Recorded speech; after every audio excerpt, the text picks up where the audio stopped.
Hi everyone. आज हम लोग क्लास 11 फिजिक्स का first chapter units and measurement इसका सेकंड लेक्चर करने वाले हैं। फर्स्ट लेक्चर ऑलरेडी चैनल पर अपलोड हो चुका है, आप लोग जाकर देख लीजिए।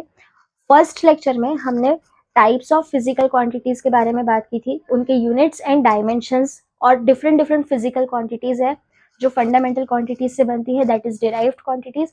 उनके डायमेंशंस हम कैसे कैलकुलेट करेंगे ये हमने लास्ट लेक्चर में देखा था। आज के लेक्चर में हम लोग प्रिंसिपल ऑफ होमोजेनिटी के बारे में बात करेंगे और उसके साथ साथ डायमेंशनल एनालिसिस के एप्लीकेशंस देखेंगे।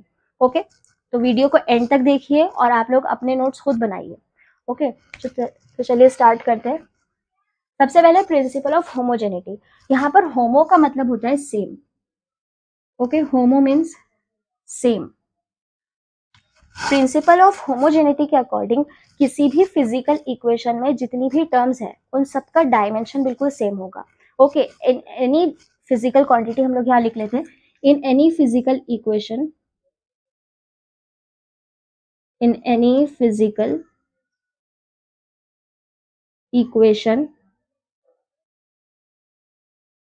the dimension of each term, the dimension of each term is same. Okay, for example हम एक इक्वेशन ले लेते हैं v is equal to u plus a t. v is equal to u plus a t. यहाँ पर v का मतलब क्या है? वेलोसिटी।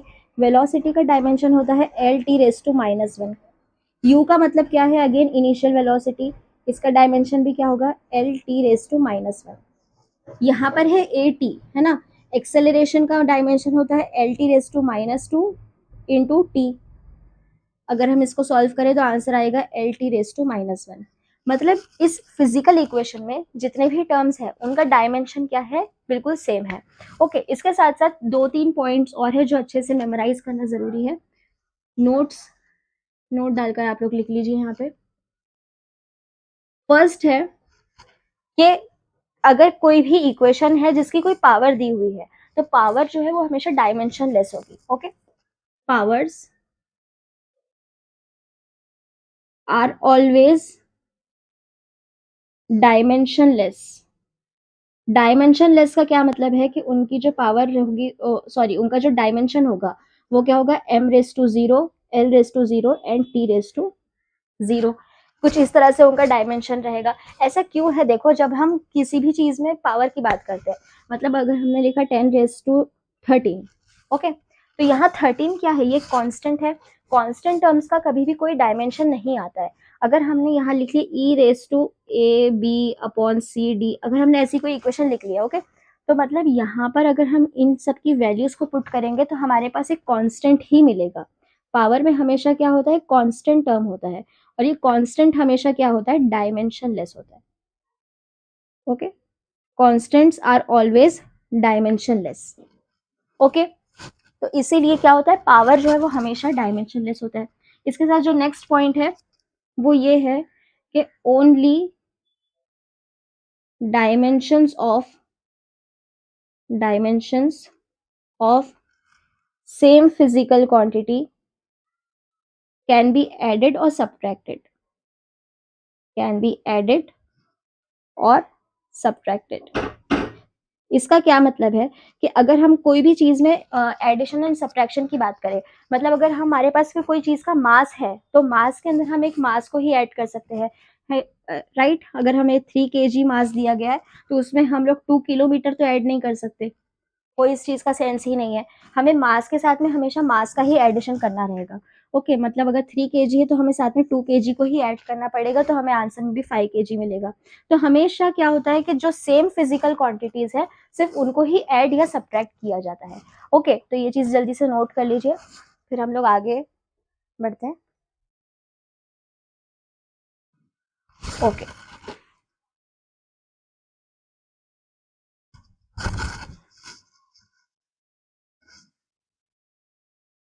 अब हम लोग इसके कुछ एग्जाम्पल सॉल्व करेंगे। ओके, मान लो हमारे पास एक इक्वेशन दी हुई है, that is v is equal to a t plus b t square. Okay, यहाँ पर v का मतलब है वेलोसिटी, v रिप्रेजेंट कर रहा है वेलोसिटी को, टी मीन्स टाइम। हमें उसने बोला है कि find the dimensions of a and b. अब हमें ए एंड बी का डायमेंशन निकालना है। तो अगर ये एक फिजिकल क्वांटिटी है, फिजिकल इक्वेशन है, तो इसके अंदर क्या होगा कि इसके हर एक टर्म का डायमेंशन सेम रहेगा, राइट, प्रिंसिपल ऑफ होमोजेनिटी के अकॉर्डिंग। तो हम क्या कह सकते हैं कि जो डायमेंशन ऑफ वी है, dimension of v, it is equal to dimension of a t. क्या हम ये बोल सकते हैं कि जो एटी का डायमेंशन है वो वी के डायमेंशन के बराबर होगा। V means L T raise to -1 and dimension of A ऐसे ही रहने दो, एंड टी मतलब, ओके, तो A is equal to L T raise to -1 divided by T, -1 -1, तो यहां से आ गया एल टी रेज टू -2। ये हमें क्या मिला, डायमेंशन ऑफ ए मिला। अगर हमें डायमेंशन ऑफ बी निकालना है तो हम ये कह सकते हैं कि ये बी टी स्क्वायर वी के बराबर है, या हम ये भी कह सकते हैं कि ये b t square a t के बराबर है। Okay, dimension of b t square is equal to dimension of v, correct, हम ये कह सकते हैं। तो अब हम इसके को सॉल्व करेंगे। डायमेंशन ऑफ बी कुछ हमें पता ही नहीं है, b is a constant, t square means t square equals to L T raise to -1। तो बी क्या मिल जाएगा हमें, L T raise to -1 divided by t square, ये हो गया एल, -1 -2 क्या हो जाएगा, टी रेज टू -3 हो जाएगा।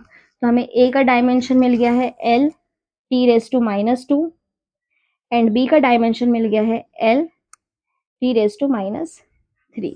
ओके, तो प्रिंसिपल ऑफ होमोजेनिटी के अकॉर्डिंग हम क्या कर सकते हैं, जो कांस्टेंट्स हो सकते हैं किसी भी इक्वेशन में, हम उसका डायमेंशन इजीली निकाल सकते हैं। ओके, जल्दी से नोट करिए। फिर हम लोग एक ऐसा क्वेश्चन लेते हैं जिसमें हमारे पास एडिशन, मल्टीप्लीकेशन, डिवीजन, इस सब टाइप के क्वेश्चंस एक साथ सॉल्व हो जाए। ओके, पहले जल्दी से आप नोट कर लीजिए। Okay,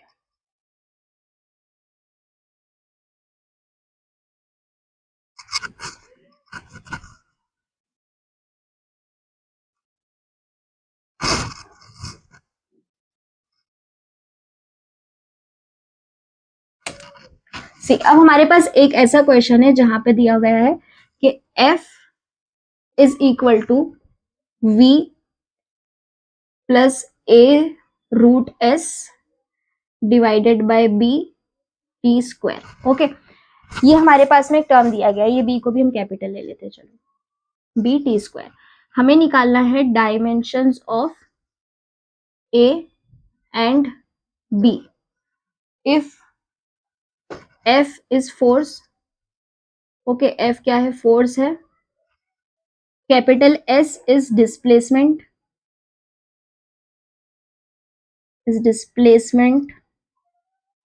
and t is time.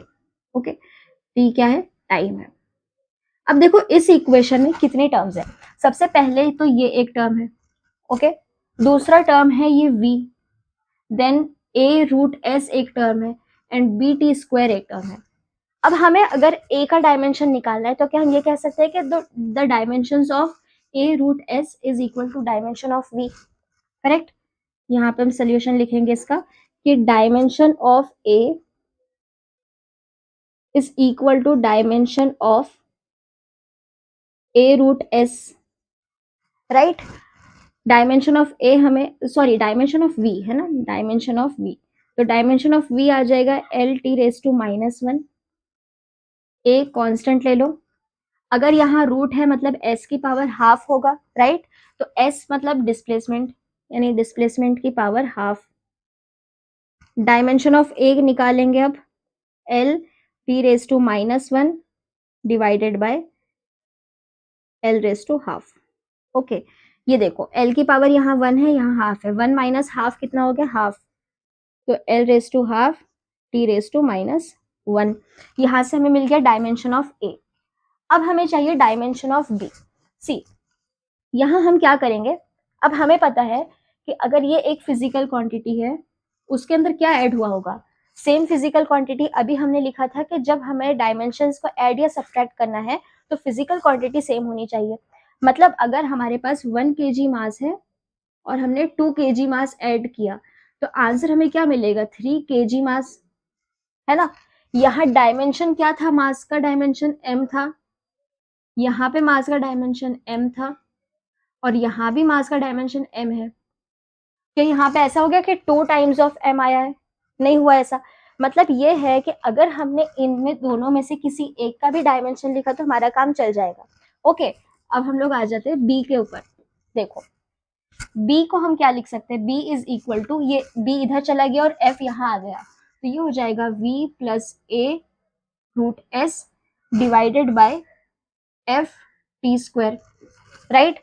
अब हमारे पास क्या है, b का हमें डायमेंशन चाहिए, तो हम लिखेंगे इन दोनों में से किसी एक का dimension, that is l raise to 1/2। हम एक काम करते हैं, t का ही लिखते हैं यहाँ पे। देखो a का डायमेंशन ये आ गया, अगर हमें a रूट s चाहिए, ओके, अगर हमें a रूट s चाहिए तो क्या मिल जाएगा, a का dimension multiplied by root s का dimension, that is l raise to half. देखो l raise to half plus half add हो गया, क्या मिला हमें, l t रेज टू -1। मतलब ये वाली टर्म इस पूरे टर्म का और ये टर्म का डायमेंशन अभी भी सेम ही है ना, a का डायमेंशन डिफरेंट आया है, तो हम इनमें से किसी एक का ही डायमेंशन नोट करेंगे, that is l t raise to -1 divided by f means है फोर्स, फोर्स का डायमेंशन होता है m l t raise to -2 and time होता है t स्क्वायर। Got it. तो अब b क्या मिला हमें, l से l चला गया, -2 से +2 चला गया, ये मिल गया m raise to 1 -1 t raise to -1। Okay, देखो यहाँ पे हमारे पास सब टाइप के क्वेश्चंस ऐड हो गए। अगर यहाँ पे एडिशन की बजाय सब्ट्रैक्शन होता तब भी हम सेम चीज करते। मतलब अगर आप 4 kg में से 2 kg निकाल लो तो आंसर क्या मिलेगा, 2 kg मिलेगा। डायमेंशन को तो कोई प्रॉब्लम नहीं हो रही है ना, सिर्फ मैग्नीट्यूड में चेंज हो रहा है। तो अगर एडिशन हो या सब्ट्रैक्शन हो, हम डायमेंशन को क्या करेंगे, एक ही बार नोट करेंगे। ओके, एंड हर एक टर्म का डायमेंशन क्या हो जाएगा, सेम हो जाएगा। पहले आप ये नोट कर लीजिए, फिर हम डायमेंशनल एनालिसिस के एप्लीकेशन स्टार्ट करते हैं। Okay, note it.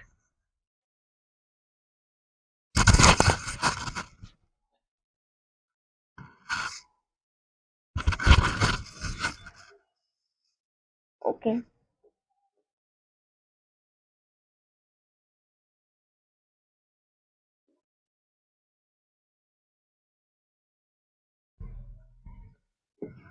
चलो अब हम लोग क्या करेंगे, डायमेंशनल एनालिसिस के एप्लीकेशंस देखेंगे। सी, आपकी एनसीईआरटी में डायमेंशन के 3 एप्लीकेशंस दिए हुए हैं डायमेंशनल एनालिसिस के। अभी तक हम लोग क्या देख रहे थे कि डायमेंशंस हम किसी भी डिराइव्ड क्वांटिटी का कैसे निकालेंगे, हमने ये प्रीवियस लेक्चर में किया था। जिसने ये चीज नहीं देखा है आप लोग पहले वो वीडियो जाके देख लीजिए। ओके, सेकंड हमने क्या देखा है कि प्रिंसिपल ऑफ होमोजेनिटी क्या होता है, कि हर एक टर्म का डायमेंशन सेम होगा। नाउ हम लोग ये देखेंगे कि ये डायमेंशनल एनालिसिस जो हम कर रहे हैं, यूनिट से भी तो हमारा काम चल सकता था, बट डायमेंशंस का एक्चुअली यूज क्या है। ओके, तो हम वो वाली चीज देखेंगे। तो डायमेंशंस के यहाँ पे 3 यूज है। Okay, applications of dimensional